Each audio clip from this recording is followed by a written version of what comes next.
نحمده ونصلی علی رسول الکریم اما بعد فاعوذ باللہ من الشیطان الرجیم بسم اللہ الرحمن الرحیم۔ اخوت یعنی بھائی چارگی، یعنی اخوت محبت اور بھائی چارگی کے معنی میں استعمال ہوتا ہے۔ عربی زبان میں اخ بھائی کو کہا جاتا ہے۔ قرآن کریم میں اس لفظ کا اطلاق 5 مواقع پر ہوا ہے۔ اس فرد پر جو ماں اور باپ دونوں میں یا ان میں سے کسی ایک میں شریک ہو۔ سورہ نساء میں میراث کے احکام اور سورہ مائدہ میں حابیل اور قابیل کے قصے بیان کرتے ہوئے اللہ رب العزت نے یہ لفظ اس معنی میں استعمال ہوا ہے۔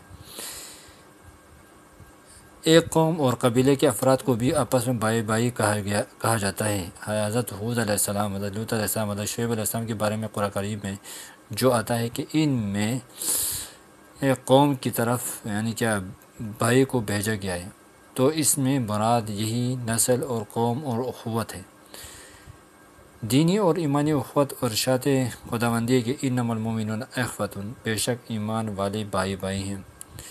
جن کے دلوں میں آپس میں محبت ہوتی ہے، ان کے سینے بغض اور حسد سے خالی ہوتے ہیں، انہیں بھی بھائی بھائی کہا جاتا ہے۔ وَنَزَعْنَا مَا فِي صُدُورِهِم مِّن غِلٍّ إِخْوَانًا عَلَىٰ سُرُرٍ مُتَقَابِلِينَ، ان کے دلوں میں جو کینہ ہے ہم اس سے نکال دیں گے اور وہ بھائی بھائی بن جائیں گے۔ اپنے ساتھی اور شریک کو بھی بھائی اخ کہا جاتا ہے۔ حضرت داؤد علیہ السلام کی خدمت میں ایک ستم رسیدہ نے اپنے ساتھی کے ظلم اور زیادتی کے بارے میں ان الفاظ میں شکایت کی تھی: ان ھذی اخی لہ 99 نعجۃ ولی نعجۃ واحدہ، یہ میرا بھائی ہے، اس کے پاس 99 دمبیاں ہیں اور میرے پاس ایک دمبی ہے۔ باہمی اخوت اور محبت کے جتنے بھی اسباب ہیں، ان میں سے سب سے قوی اور مؤثر سبب ایمان اور دین کا رشتہ ہے۔ ان میں کوئی مادی غرض اور مالی مفاد بھی پیش نظر نہیں ہوتا، بلکہ اللہ کی رضا ہی مقصود ہوتی ہے۔ اس لیے ہمارے دین میں اخوت کی بنیاد ایمان کو قرار دیا گیا ہے۔ یہی وہ بنیاد تھی جس سے فارس کے سلمان، حبشہ کے بلال، روم کے صہیب اور عرب کے ابو سفیان کو آپس میں بھائی بھائی بنا دیا تھا۔ انہوں نے عرب اور عجم، حسب اور نسب، غربت اور امارت، رنگ اور نسل، زبان کے سارے امتیازات ختم کر کے ایمان ہی کو اخوت کی بنیاد قرار دیا گیا تھا۔ قرآن کریم اور احادیث نبویہ میں اس اخوت کا تذکرہ بار بار ملتا ہے۔ اللہ تعالیٰ ارشاد فرماتے ہیں اور اپنا یہ احسان جلاتے ہیں: وَاذْكُرُوا نِعْمَتَ اللَّهِ عَلَيْكُمْ إِذْ كُنتُمْ أَعْدَاءً فَأَلَّفَ بَيْنَ قُلُوبِكُمْ فَأَصْبَحْتُمْ بِنِعْمَتِهِ إِخْوَانًا، تم آپس میں دشمن تھے، اللہ تعالیٰ نے تمہارے دلوں میں محبت ڈالی، پس تم اس کے فضل سے بھائی بھائی بن گئے۔ اللہ رب العزت ارشاد فرماتے ہیں: فَإِن تَابُوا وَأَقَامُوا الصَّلَاةَ وَآتُوا الزَّكَاةَ وَإِخْوَانُكُمْ فِي الدِّينِ وَنُفَصِّلُ الْآيَاتِ لِقَوْمٍ يَعْلَمُونَ، اگر مشرکین توبہ کر لیں، نماز قائم کریں، زکوٰۃ دیتے رہیں، تو وہ تمہارے دینی بھائی ہیں۔ اللہ تعالیٰ ارشاد فرماتے ہیں: ادعوہم لآبائہم وأقسط عند اللہ فإن لم تعلموا آباءہم فإخوانکم فی الدین وموالیکم، تم لوگوں کی نسبت ان کے آباء کی طرف کرو، یہ اللہ تعالیٰ کے نزدیک زیادہ انصاف کی بات ہے۔ اگر تمہیں ان کے آباء کا علم نہ ہو تو وہ تمہارے دینی بھائی اور دوست ہیں۔ صحابہ کرام رضی اللہ تعالیٰ عنہم اجمعین کی ذہنوں میں اخوت کا یہ تصور بہت مضبوطی سے راسخ ہو چکا تھا، اور یہ اصل میں قرآنی ہدایات اور مصطفی تعلیمات کا نتیجہ اور ثمرہ تھا کہ حضور صلی اللہ علیہ وسلم اپنی روزمرہ گفتگو، مواعظ، ارشادات میں قصداً ایسے جملے استعمال فرماتے تھے جن سے مخاطب کے ذہن میں ہر کلمہ گو مسلمان کے لیے اخوت کا تصور مستحکم سے مستحکم ہوتا چلا جاتا تھا۔ اس کی یہ چند مثالیں در ذیل میں کی جاتی ہیں۔ حضرت جابر بن سلیم رضی اللہ تعالیٰ عنہ کو نبی کریم صلی اللہ علیہ وسلم نے جو بہت ساری نصیحت ارشاد فرمائی، ان میں سے ایک نصیحت یہ تھی: تم اپنے بھائی یعنی مسلمان بھائی کے ساتھ بشاشت سے پیش آیا کرو، کیونکہ یہ بھی ایک نیکی ہے۔ رضی اللہ تعالیٰ عنہ سے روایت ہے کہ رسول اللہ صلی اللہ علیہ وسلم نے ارشاد فرمایا: ایک شخص اپنے بھائی کی زیارت کے لیے کسی بستی کی طرف روانہ ہوا۔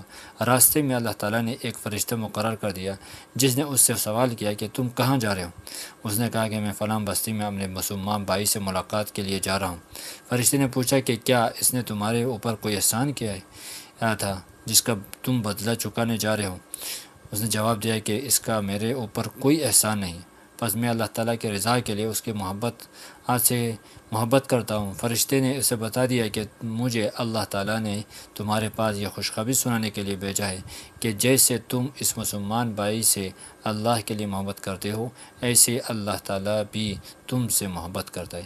انس رضی اللہ تعالیٰ عنہ سے روایت کہ رسول اللہ صلی اللہ علیہ وسلم نے ارشاد فرمایا کہ تم اپنے مسلمان بھائی کی مدد کرو، خواہ وہ ظالم ہو یا مظلوم ہو۔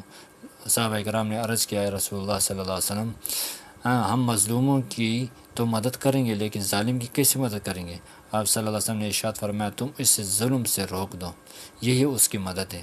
حضرت ابو ذر غفاری رضی اللہ تعالیٰ عنہ کی ایک تفصیلی روایت ہے، رسول اللہ صلی اللہ علیہ وسلم نے ارشاد فرمایا کہ تمہارا اپنے مسلمان بھائی کے سامنے مسکرانا بھی صدقہ ہے، اور اپنے ڈول سے اپنے بھائی کے ڈول میں کچھ پانی ڈالنا بھی صدقہ ہے۔ مجھے یہ بتانا تھا کہ حضرت صلی اللہ علیہ وسلم قصداً بار بار ہر مسلمان کے لیے بھائی کا لفظ استعمال فرماتے تھے تاکہ ہر ایک کے ذہن میں یہ بات بیٹھ جائے کہ واقعی ہر کلمہ گو ہمارا بھائی ہے، اور اسلامی اخوت کا رشتہ مضبوط سے مضبوط تر ہو جائے، اور حقیقتاً ایسا ہو چکا ہے، اور ہر مسلمان دوسرے مسلمان کو اپنا بھائی ہی سمجھتا تھا، اس کے فائدے کا اپنا فائدہ اور اس کے نقصان کا اپنا نقصان سمجھتا تھا۔ کوئی مسلمان بیمار ہوتا تو اس کی عیادت کرتے، پریشان حال ہوتا تو اس کی ہی مدد کرتے، مظلوم ہوتا تو ظالم کا ہاتھ توڑ دیتے، اس کی عزت خطرے میں ہوتی تو اس کا تحفظ کرتے۔ اس کے دشمن بھی جانتے تھے کہ مسلمان اخوت اسلامیہ کے رشتے کو بڑی اہمیت دیتے ہیں، اس لیے انہیں ان کی طرف میری آنکھ سے دیکھنے کی جرات بھی نہیں ہوتی تھی۔ آج جب کہ یہ رشتہ کمزور پڑ گیا ہے، اغیار کی سازشوں نے مسلمانوں کو علاقائی، وطنی، لسانی، قبائلی، گروہی تعصبات میں مبتلا کر کے چھوٹی چھوٹی جماعتوں اور فرقوں میں تقسیم کر دیا ہے، تو اب انہیں مغلوب رکھنا کافروں کے لیے بڑا آسان ہو گیا ہے۔ ایسے چٹ پڑتا ہے کہ تو باقی سارے مسلمان لب ساحل کھڑے ہو کر اس کی ہلاکت اور غرقابی کا تماشا دیکھ رہے ہیں، حالانکہ وہ نہیں جانتے کہ انہیں دبا لینے کے بعد یہ سیلاب بالا ان کے شہروں اور ملکوں کو بھی رخ کرنے والا ہے۔ ایک کاش مشرق و مغرب کے مسلمان اخوت اسلامیہ کے لازوال رشتے میں دوبارہ جڑ جائیں، پھر روس ان کا غلام ہوتا، امریکہ ان کی لونڈی ہوتی، کیونکہ اللہ رب العزت نے ایمان کے رشتے کے ساتھ، ایمانی تعلق کے ساتھ، نیک اعمال کے ساتھ اللہ تعالیٰ نے جو رشتہ قائم کیا ہے مسلمان کا، کلمے کے ساتھ جو رشتہ قائم کیا، اس کے ساتھ اگر ہم سوچیں گے تو سارے کے سارے انسان دنیا میں جتنے بھی مسلمان ہیں سارے آپس میں بھائی ہیں۔ تو اپنے بھائی کے لیے دل میں محبت رکھنا، اپنے بھائی کے لیے خیر خواہی رکھنا، اور اس کے لیے کوشش رکھنا، اور اس کی عزت کو بچانا اور اس کی مدد کرنا، یہ مسلمان کا شیوا ہے، کلمہ گو شیوا ہے، جس طرح صحابہ اکرام نے اس کو کر کے دکھایا تھا۔ اللہ رب العزت ہم سب کو اس اعمال کی جو کمی ہمارے اندر ہے اللہ تعالیٰ اس کو دور فرمائے، اور ہم سب کو آپس میں یعنی کہ اخوت بھائی چارے کی توفیق عطا فرمائے۔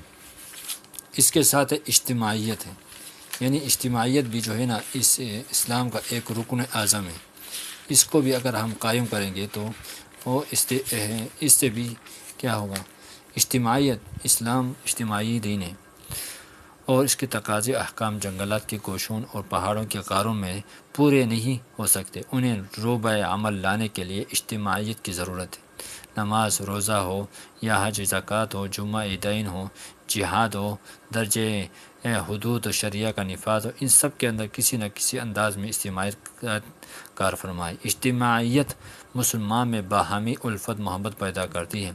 اجتماعیت کی وجہ سے دشمنان اسلام کے دلوں میں خوف پیدا ہوتا ہے، اور وہ اسلام اور مسلمانوں کے خلاف قدم اٹھاتے ہوئے 100 بار سوچتے ہیں۔ اجتماعیت اخلاق فاضلہ پیدا کرنے کا مؤثر ذریعہ ہے، کیونکہ انسان کی فطرت ایسی ہے کہ وہ دوسروں کے اثر قبول کرتا ہے۔ جب وہ امت کے ساتھ جڑ کر رہیں گے، اس کے اجتماعی معاملات میں دلچسپی لے گا، اجتماعات اور مجالس میں آنا جانا رکھے گا، تو صلحاء اور صاحب اخلاق مسلمانوں کے اثرات ضرور قبول کرے گا، ان کے نقش قدم پر چلنے کی کوشش کرے گا۔ اجتماعیت کی وجہ سے بے چینی، پریشانی اور وساوس جیسے نفسیاتی امراض سے نجات حاصل ہوتی ہے، کیونکہ متعدد بیماریاں ایسی ہیں جو الگ تھلگ کٹ کر رہنے کی وجہ سے جنم لیتی ہیں۔ بالخصوص انسان کو جب یہ احساس ہو کہ میرے ہم مذہب بھائی مجھے مشکل اور پریشانی میں اکیلا نہیں چھوڑیں گے تو یہ احساس اس سے اندرونی طور پر مجبور کر دے گا۔ اجتماعی کی وجہ سے انسان شیطانی حملوں سے بھی محفوظ رہتا ہے، کیونکہ خانہ خالی راہ دیوی گرت یعنی ویران گھر پر شیطان قبضہ جما لیتا ہے، جبکہ جماعت کے ساتھ رہنے کی وجہ سے ملامت کے ڈر سے یا نیک دوستوں کی صحبت کے زیر اثر برائی سے حفاظت ہو جاتی ہے۔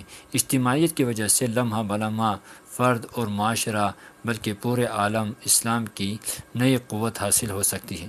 اجتماعیت کی برکت سے اللہ کی رحمتیں نازل ہوتی ہیں، اسی لیے اللہ تعالیٰ نے اجتماعیت اختیار کرنے، تفرقہ اور اختلاف سے بچنے کا حکم دیا ہے۔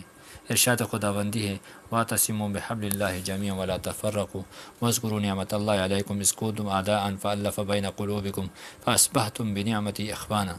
تم سب مل کر اللہ تعالیٰ کی رسی کو مضبوطی سے تھام لو اور فرقہ نہ ہو جاؤ، اور اپنے اوپر اللہ کے احسانات کو یاد کرو جب تم دشمن تھے، پھر اس نے تمہارے دلوں میں محبت ڈال دی، پس تم اس کے فضل سے بھائی بھائی بن گئے۔ یہ آیات کریمہ اس وقت نازل ہوئی جب پورا خطہ عرب حالت جنگ میں تھا۔ ایک قبیلہ دوسرے قبیلے سے برسر پیکار تھا، ہر شخص کی کسی نہ کسی سے دشمنی تھی۔ مکان اور زمین کی طرح اولاد کو جنگ اور دشمنی بھی وراثت میں ملتی تھی۔ ایک جنگ سال تک جاری رہتی تھی، انتقام کا سلسلہ رکنے کا نام ہی نہ لیتا تھا۔ قریب تھا کہ انسان آپس میں لڑ کر ختم ہو جاتا کہ اللہ تعالیٰ نے اپنے حسین ترین مخلوق کو بچانے کے لیے رحمت للعالمین صلی اللہ علیہ وسلم کو ایک برق صفت کتاب دے کر بھیج دیا، اور قرآن مجید اللہ تعالیٰ کی عظیم کتاب حضور صلی اللہ علیہ وسلم کے ذریعے ہم تک پہنچا۔ اسی کتاب کو اللہ تعالیٰ نے 23 سال کی مختصر عرصے میں جزیرہ عرب کے کایا پلٹ دی۔ سینہ بغض اور حسد سے پاک ہو گئے۔ محبت اور پیار کی مبارک ہواؤں نے ہر چھوٹے بڑے کو مست کر دیا۔ کل کے دشمن آج کے دوست اور کل کے ڈاکو آج کے محافظ امین بن گئے۔ ایسا انقلاب آیا کہ چشم علق نے آج تک نہیں دیکھا تھا۔ خود رب تعالیٰ نے اس معجزانہ محبت اور الفت کا تذکرہ فرمایا جو صحابہ کرام کے دلوں میں ایک دوسرے کے لیے پیدا ہو گئی تھی۔ وَأَلَّفَ بَيْنَ قُلُوبِهِمْ لَوْ أَنفَقْتَ مَا فِي الْأَرْضِ جَمِيعًا مَا أَلَّفْتَ بَيْنَ قُلُوبِهِمْ وَلَكِنَّ اللَّهَ أَلَّفَ بَيْنَهُمْ إِنَّهُ عَزِيزٌ حَكِيمٌ۔ اور ان کے دلوں میں محبت اللہ تعالیٰ نے ڈال دی۔ اگر آپ وہ سب کچھ خرچ کر دیتے جو زمین و آسمان میں ہے تو ان کے دلوں میں محبت نہیں ڈال سکتے تھے، لیکن اللہ تعالیٰ نے ان کے دلوں میں محبت پیدا فرما دی، بے شک وہ غالب اور حکمت والا ہے۔ قرآن کریم کے علاوہ مختلف احادیث میں بھی اجتماعیت پر زور دیا گیا ہے۔ حضور صلی اللہ علیہ وسلم سے روایت ہے، انس رضی اللہ تعالیٰ عنہ، ابن عباس رضی اللہ تعالیٰ عنہ، حضور صلی اللہ علیہ وسلم روایت کرتے ہیں کہ ید اللہ علی الجماع، یعنی اللہ کا ہاتھ جماعت کے ساتھ ہے۔ امت محمدیہ اس امت کی اس سطح کے علاوہ گھر، بستی اور محلے کی سطح پر بھی آپ نے اجتماعیت کی تاکید فرمائی۔ حضور صلی اللہ علیہ وسلم کا ارشاد ہے، سنن ابو داؤد کی روایت ہے کہ جب بستی یا گاؤں میں 3 افراد ہوں مگر وہ مل کر نماز جماعت کے ساتھ ادا نہ کریں گے تو ان پر شیطان مسلط ہو جاتا ہے۔ بس تم جماعت کا اہتمام کیا کرو، کیونکہ ریوڑ سے الگ ہو جانے والی بکری کو شیطان کھا جاتا ہے۔ زائدہ کہتے ہیں کہ اس صاحب نے فرمایا کہ جماعت سے مراد نماز باجماعت ہے۔ عام مشاہدہ بھی یہی کہ جو شخص جماعت کے ساتھ جڑا رہتا ہے وہ گمراہ ہونے سے بچا رہتا ہے، لیکن جو تفرد کا عادی ہو جائے اور جماعت سے کٹ جائے اور وہ بہت جلد گمراہ فرقوں کے ہتھے چڑھ جاتا ہے۔ رسول اللہ صلی اللہ علیہ وسلم نے صحابہ کرام کے دلوں میں یہ بات بھی بٹھا دی تھی کہ اجتماعیت کی وجہ سے رزق میں بھی برکت ہوتی ہے، چنانچہ وہ کھانے پینے میں بھی اجتماعیت کا اہتمام کرتے تھے۔ حضرت وحشی بن حرب کہتے ہیں کہ ہم نے عرض کیا، یا رسول اللہ صلی اللہ علیہ وسلم، ہم کھاتے ہیں مگر سیر نہیں ہوتے۔ آپ صلی اللہ علیہ وسلم نے فرمایا کہ لگتا ہے کہ تم الگ الگ کھاتے ہو۔ ہم نے تسلیم کیا، واقعہ ایسا ہوتا ہے۔ تو آپ صلی اللہ علیہ وسلم نے فرمایا، کھانا مل کر کھایا کرو، اس پر اللہ کا نام ذکر کر لیا کرو، تمہارے کھانے میں برکت ہوگی۔ نبی پاک صلی اللہ علیہ وسلم کی اس بابرکت تعلیم کا تجربہ ہم میں سے ہر ایک کو ہوتا رہتا ہے کہ بسا اوقات مل کر کھانے سے، تھوڑے سے کھانے میں اللہ تعالیٰ ایسی برکت عطا فرماتے ہیں کہ وہ بہت سارے افراد کے لیے کافی ہو جاتا ہے۔ نماز جمعہ چونکہ مسلمانوں کی اجتماعیت کا خاص طور پر اظہار ہوتا ہے، اسی لیے نبی کریم صلی اللہ علیہ وسلم نے اس سے چھوڑنے پر سخت وعید فرمائی ہے۔ حضرت عبداللہ بن عمر، حضرت ابو ہریرہ رضی اللہ عنہ روایت ہے کہ ہم نے رسول اللہ صلی اللہ علیہ وسلم کو ممبر پر تشریف رکھتے ہوئے یہ فرماتے ہوئے سنا کہ لوگ جمعہ چھوڑنے سے باز آ جائیں ورنہ اللہ ان کے دلوں پر مہر لگا دے گا، پھر وہ غافلوں میں سے ہو جائیں گے۔ امت اسلامیہ میں اجتماعیت کو پیدا کرنے اور باقی رکھنے کا مؤثر ترین نسخہ یہ ہے کہ وہ کتاب اللہ، سنت رسول صلی اللہ علیہ وسلم کو مضبوطی سے تھام لے اور کسی حال میں بھی اس کا دامن ہاتھ سے نہ چھوٹے۔ مالک بن انس رضی اللہ عنہ روایت ہے کہ رسول اللہ صلی اللہ علیہ وسلم نے ارشاد فرمایا کہ میں تمہارے اندر دو چیزیں چھوڑ کر جا رہا ہوں، جب تک تم ان دونوں کو مضبوطی سے پکڑے رکھو ہرگز گمراہ نہیں ہو جاؤ گے، یعنی اللہ تعالیٰ کی کتاب اور نبی کریم صلی اللہ علیہ وسلم کی سنت طریقے۔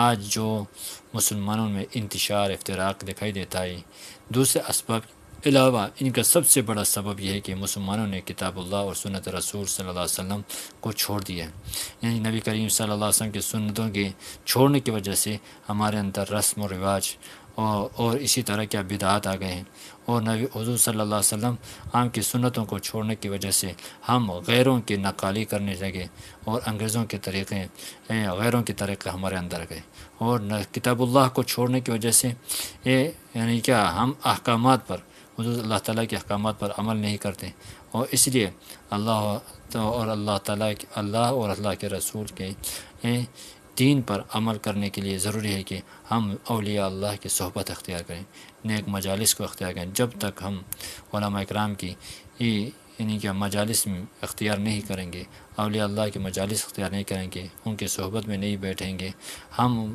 عملی طور پر عملی زندگی میں صحیح نہیں ہوں گے، عمل کی توفیق نہیں ہوگی، اور جب تک ہم حضور صلی اللہ علیہ وسلم کی سنتوں پر عمل نہیں کریں گے اس وقت تک ہم کامل مسلمان نہیں ہو جائیں گے۔ اللہ رب العزت جو ہے نا ہم سب کو نیک اعمال کرنے کی اور سنتوں پر عمل کرنے کی توفیق عطا فرمائے۔